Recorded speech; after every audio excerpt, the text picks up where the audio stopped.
Hello, నమస్తే అండి. నేను మీ లక్ష్మీ చౌదరిని. వెల్కమ్ టు మిస్టీ మధురిమలు తెలుగు ఆడియో స్టోరీస్. అక్షరారు విందం పార్ట్ 51తో మీ ముందుకు వచ్చేసాను.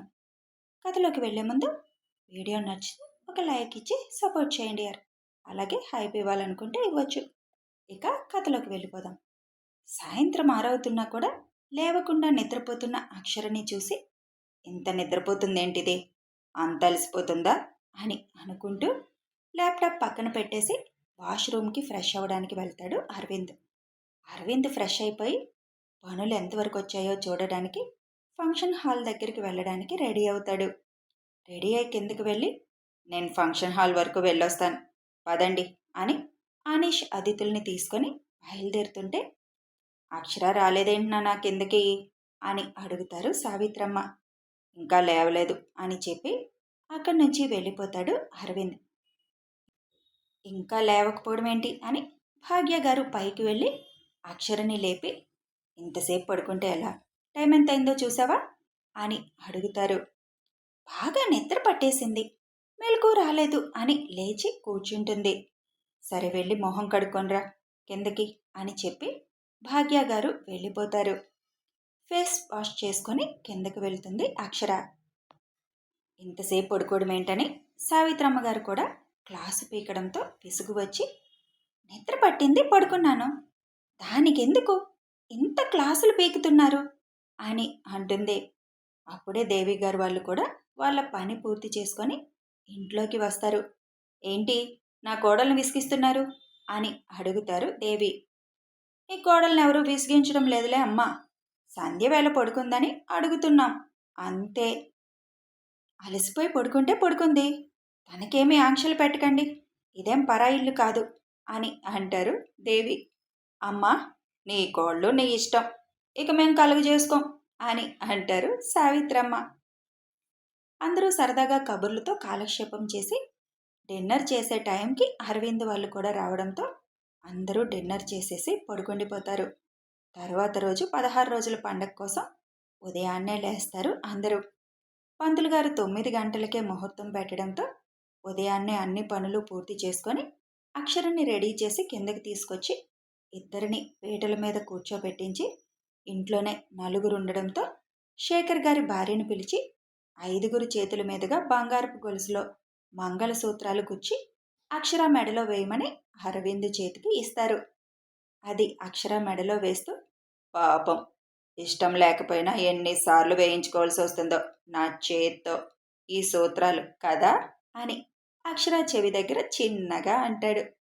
ఎన్నిసార్లు వేసినా దాని బలం తక్కువేలే, ఎక్కువ రోజులు ఉండదుగా నా మెడలో అని అంతే చిన్నగా రివర్స్లో అంటుంది అక్షర.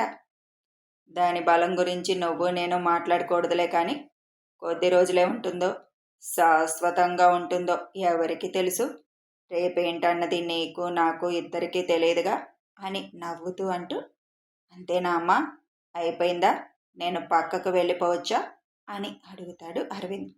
హా నాన్న, బ్రేక్ఫాస్ట్ చేశాక అక్షర్ని తీసుకొని ఒకసారి గుడికి వెళ్ళి దర్శనం చేసుకొని రండి అని అంటారు దేవి.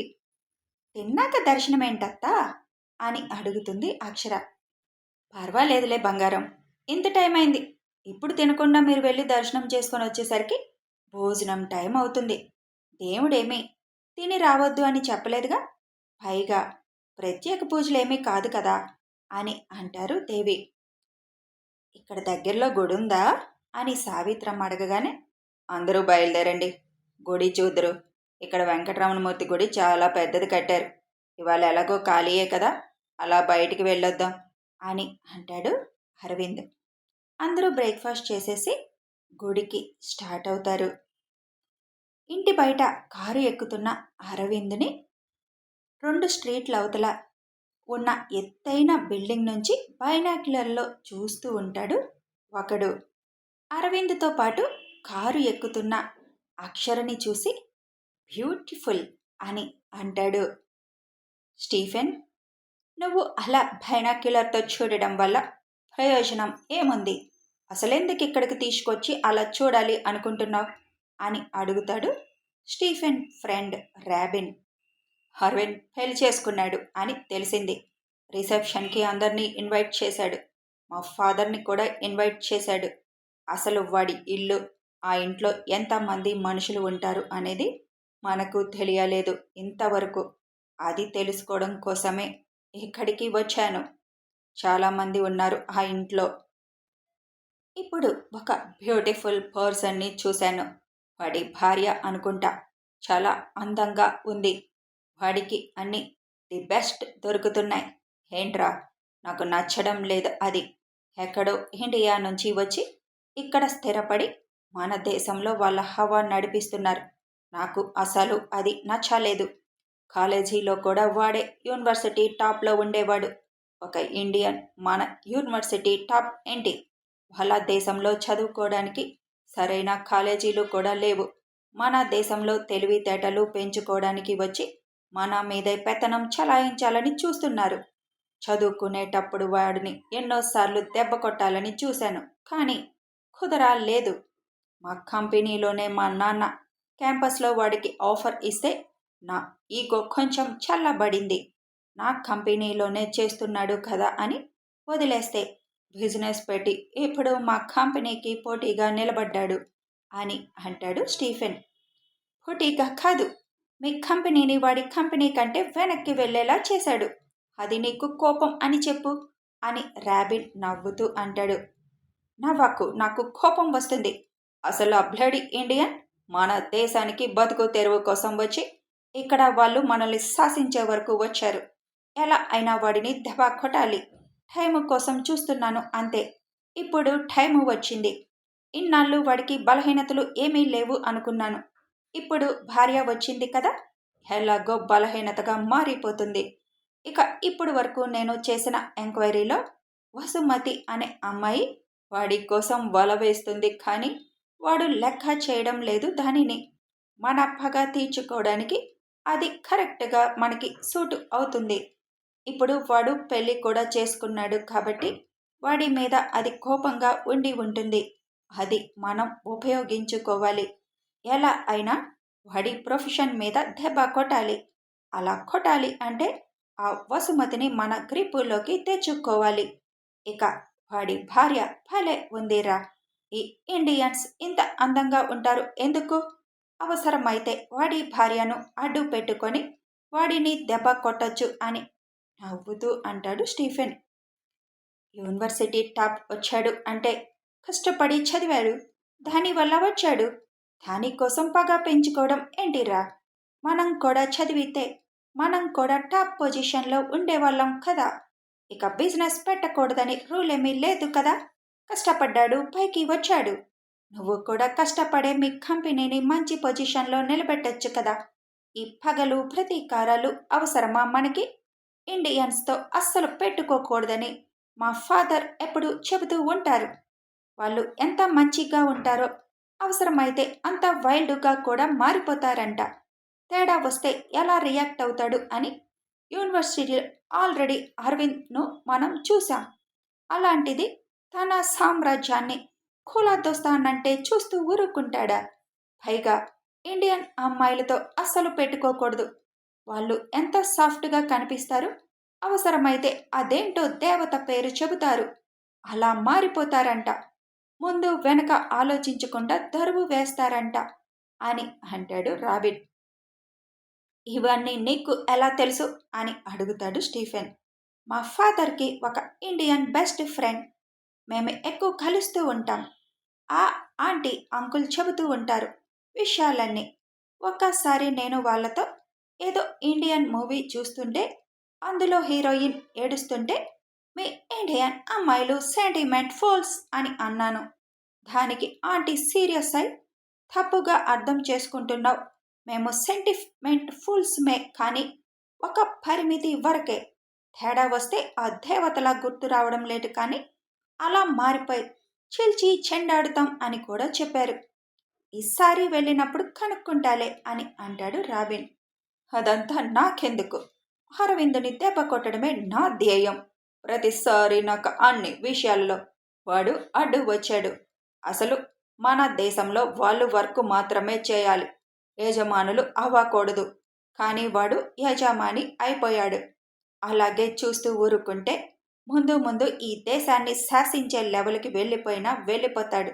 అంత ఛాన్స్ వాడికి ఇవ్వకూడదు. నా కంపెనీయే నంబర్ 1 పొజిషన్లో ఉండాలి. ఆ అరవింద్ గాడు బోర్డు ఎత్తేసుకొని ఇక్కడి నుంచి వెళ్ళిపోవాలి. నా కంపెనీలో పనిచేస్తూ నా దగ్గర జీతం తీసుకున్నవాడు ఇప్పుడు వాడే జీతాలు ఇచ్చే స్టేటస్లో ఉంటే నాకు అస్సలు నచ్చడం లేదురా. ఇన్ని రోజులు వాడి బ్యాక్గ్రౌండ్ గురించి తెలుసుకోవడానికి ప్రయత్నం చేశాను. కంపెనీ విషయాలు చాలా వరకు తెలుసుకున్నాను. ఆ కంపెనీలో వసుమతి తప్ప ఇంకెవరూ మన మాట వినేవారు లేరు.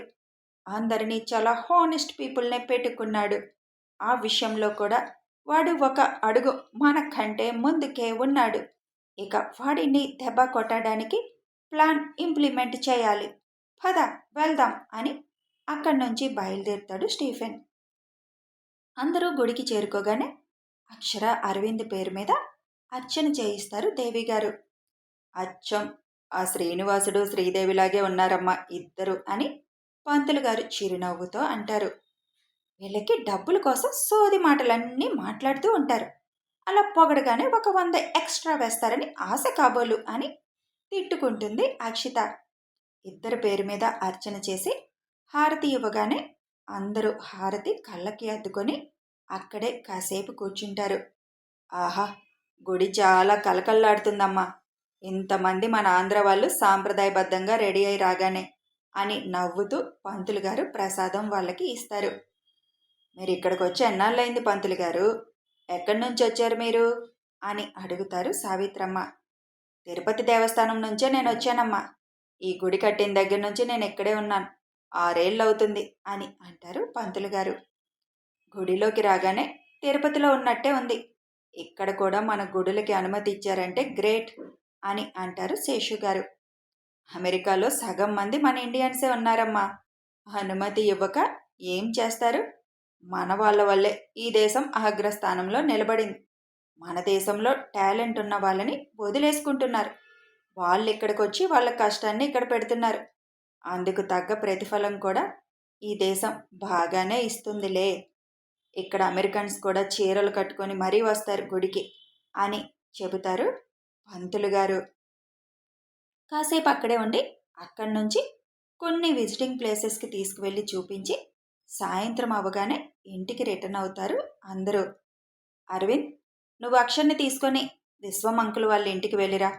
అంకుల్కి యాక్సిడెంట్ అయింది కదా, రిసెప్షన్కి కూడా రావడానికి అవ్వదు. నిన్న ఫోన్ చేస్తే చాలా ఆనందపడ్డారు. మీ ఇద్దరిని చూడాలని ఒకసారి ఇంటికి పంపించమని కూడా చెప్పారు.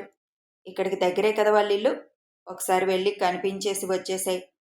మళ్ళీ ప్రత్యేకంగా ఇంత దూరం రావాలంటే కష్టం కదా అని చెబుతారు ధర్మగారు. నీ కోడలు బాగా టైర్డ్ అయిపోయినట్టుంది నాన్న. ఇప్పుడు అక్కడికి వచ్చే ఓపిక ఉందంటారా అని అక్షరని చూస్తూ అంటాడు అరవింద్. ఏమ్మా అక్షర, వెళ్ళి రాగలవా? వాడు నాకు చాలా క్లోజ్ ఫ్రెండ్. శేఖర్ కన్నా కూడా వాడెక్కువ. తర్వాతే శేఖర్. 6 నెలల క్రితం వాడికి యాక్సిడెంట్ అయింది. చావు అంచుల వరకు వెళ్ళి తిరిగొచ్చాడు. కానీ బెడ్ మీద పరిమితమైపోవలసి వచ్చింది. చాలా మంచివాడు. మేము అమెరికా వచ్చిన కొత్తలో మాకు చాలా హెల్ప్ చేశాడు.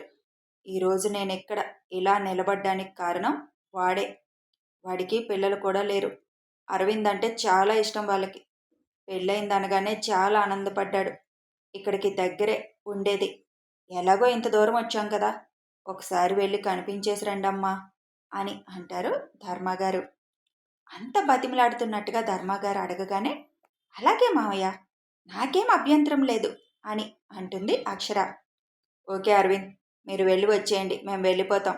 ఇప్పుడు మేమందరం అక్కడికి వచ్చామంటే ఆంటీ డిన్నర్ అని చాలా ఇబ్బంది పడిపోతుంది. మీ ఇద్దరు వెళ్ళి కాసేపు కూర్చొని వచ్చేసేయండి అని అందరూ అక్కడి నుంచి ఇంటికి బయలుదేరుతారు. మాతో పాటు దర్శి, ఆది, అనీష్ వస్తే బాగుంటుందేమో అని అంటుంది అక్షర. అరవింద్తో ఒక్కతే వెళ్తే ఏమేం నాటకాలు ఆడతాడు అన్న భయంతో. వాళ్ళిద్దరికీ ప్రైవసీ ఇవ్వాలన్న ఆలోచనతో అమ్మో నా వల్ల కాదు, చాలా అలసిపోయాను, నేను ఇంటికి వెళ్ళిపోతాను అని దర్శి అది తనీష్కి కూడా అలాగే చెప్పమని సైగ చేస్తుంది. వాళ్ళు కూడా మేము రాము అనేసరికి దర్శిని గట్టిగా గిల్లేసి, ఇదంతా నువ్వెందుకు చేస్తున్నావో నాకు తెలుసు. నాకు టైం వస్తుంది, అప్పుడు నీతో ఆడుకోకపోతే చూడు అని వెళ్ళి కారులో కూర్చుంటుంది అక్షర. అక్షర గిల్లిన చోట రుద్దుకుంటూ రాక్షసిలా తయారైంది మా వదిన అని అనుకుంటూ అక్షరని చిరుకోపంగా చూస్తుంది. సీట్ బెల్ట్ పెట్టుకో అని చెప్పి కార్ స్టార్ట్ చేస్తాడు అరవింద్. నువ్వు చెప్తే నేను పెట్టుకోవాలా అన్నట్లు సీట్ బెల్ట్ పెట్టుకోకుండా ఆరాంగా కూర్చుంటుంది అక్షర. నువ్వు మామూలుగా చెప్తే మాట ఎందుకు వింటావు అని కారు స్పీడు అమాంతం పెంచేస్తాడు అరవింద్. ఆ స్పీడ్కి హడలిపోయి వెంటనే సీట్ బెల్ట్ పెట్టుకుంటుంది అక్షర. ఆ పని చెప్పినప్పుడు చేస్తే బాగుంటుంది, ఏది మామూలుగా చెప్తే వినవు కదా నువ్వు అని అరవింద్ చిన్నగా స్మైల్ చేస్తూ అంటాడు. నీ టైం నడుస్తుందని ఎక్కువ చేస్తున్నావు కదా, నా టైం వచ్చినప్పుడు చెప్తాను నీకు అని అక్షర కోపంగా అంటుంది. వెల్కమ్ మై డియర్ డెవిల్, నువ్వా నేనా తేల్చుకుందాంలే అప్పుడు అని ఒక షాప్ ముందు కారు ఆపుతూ అంటాడు. కథ కొనసాగుతుంది. ఇందులో వచ్చే ప్రతి క్యారెక్టర్ కూడా ముందు ముందు చాలా అవసరం. కాబట్టి కథని హ్యాపీగా ఫాలో అయిపోండి. మీరు ఆడవాళ్ళు విలన్స్ అనుకున్నారు కదా, నో నో, హ్యాపీగా కథని మీరు ఫాలో అయిపోండి, అన్నీ తెలుస్తాయి మీకు. వీడియో నచ్చితే ఒక లైక్ చేయండి, షేర్ చేయండి. Thanks for watching and listening.